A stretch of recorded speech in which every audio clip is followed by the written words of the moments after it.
And Nyong'o was hosting the First Lady. And Nyong'o says Uhuru may be in politics beyond 2022. And this has been a debate, of course, that has that's on page 7 of the Standard.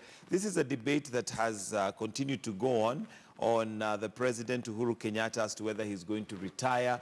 Remember that even Richard Quest asked him the question as to whether he is going to go or maybe even change the constitution. His initial answer was that I'm not interested, and he was challenged and said, no, I did not ask if you're interested. I asked if you're going to run. He said no, but we see now politicians also kind of throwing his name there. And at this point, allow me to also welcome Honorable Mtambo, who is here with us this morning. Karibu sana. But Bichachi, let me start with you. Your thoughts on whether Uhuru is actually going to be on 2022 politics. It seems to just be being thrown. I don't know whether it's a way of politicians trying to help Kenyans, you know, kind of get used to the fact that that might be the case. There are a few things involved. Number one, it is very difficult for Uhuru to hold on to power given the current constitutional dispensation.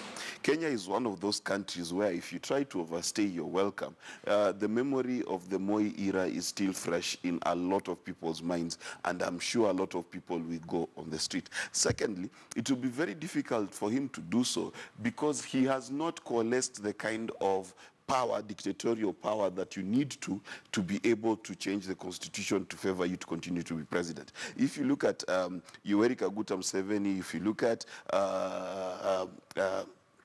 I've forgotten the Rwanda's president. Paul Kagame. If you look at even Laurent Kabila and his son Kabila Jr., I've forgotten his name as well, in Congo, all of them, what they did is you need to consolidate the army, you need to consolidate the police, turn the parliament into a rubber stamp organization for you, then you're able to overturn the constitution to stay in power. However, in Kenya today, we're talking about a possible referendum. Now, in that possible referendum, what we're talking about is creating the possibility of a position of prime minister. Now, the prime minister would naturally be the leader of the majority party in parliament. Therefore, what a lot of people have supposed is that if Uhuru remains as the leader of Jubilee, okay, and Jubilee wins a majority in a parliament that has a prime minister, then he could easily become prime minister, and that will not be unconstitutional. However, he would have pulled the same thing that Vladimir Putin pulled with Medvedev when they switched positions, and Medvedev became president and Putin became prime minister, but he became prime minister with all the executive powers, and then they switched back the constitution, and then he became president with executive powers.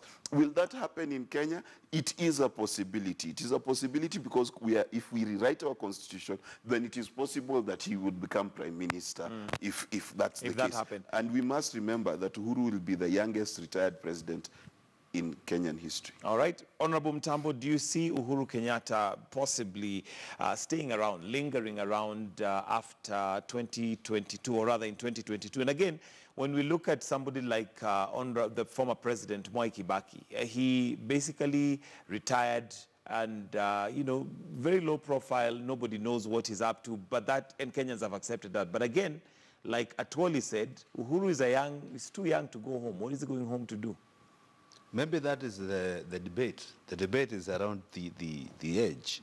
So when we are talking about retirement, are we talking, are we pushing the agenda of how old I am and how young I am, or how able I am to perform to Kenyans? And my take on this is that actually, even without other people talking about it, myself, I'm realizing that, you know, this man Uhuru, the time is retiring is the time is supposed to be starting. That is the point. And maybe in terms of what? In terms of his age, or in terms of his age, even his political...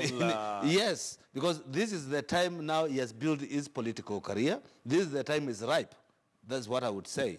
But constitutionally, as it is today, unless the constitution is changed, we cannot debate the issue of Uhuru coming back as a president. We cannot debate it. And since the constitution has not been changed, we are only we are having fun. I would say it's just speculating. It's just speculation. We are just discussing because the constitution has not yet been changed. So if we change the constitution, we need to understand that everybody will be liable, even Baba Moi, because anybody can stand. If we change constitution, then we take Kenyans to the spin again, that everybody who is a Kenyan is eligible to vie for any position. We cannot say, no, you had your term, go home. That one we can't do, because the constitution, the one which was barring anyone to stand, is no longer existing. Okay, but when so you say that the president is probably, this is when maybe he should be starting, because maybe he's politically mature, he's managed to now get, some momentum, so to speak. Are you suggesting that we don't have other politicians that possibly could take over that position? No, not because we do not have any other politicians. We are not having Uhuru Kenyatta because we don't have any other politicians. It depends on the choice of Kenyans. If that is what Kenyans want, then so be it. If Kenyans don't want him, then I'm sorry for him. It is not upon him to make a decision. It's upon the Kenyans. It's upon Kenyans. And one thing, people would say, and I'll tell you this as a politician, we would always say, no, I don't want to be a member of parliament, I don't want to be a governor, I don't want any political seat, but at the end of the day, you find yourself there. So what I'm trying to do is to put a caution on what Uhuru Kenyatta is saying.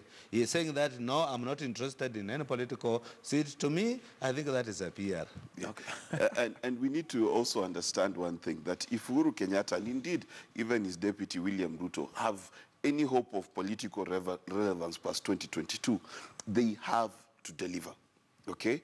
Because there's no way you're going to hold on to power unless you're going to use dictatorial means if you've not given people a sense of achievement. So how is the economy doing is going to be a key factor. How is the state of the fight against corruption?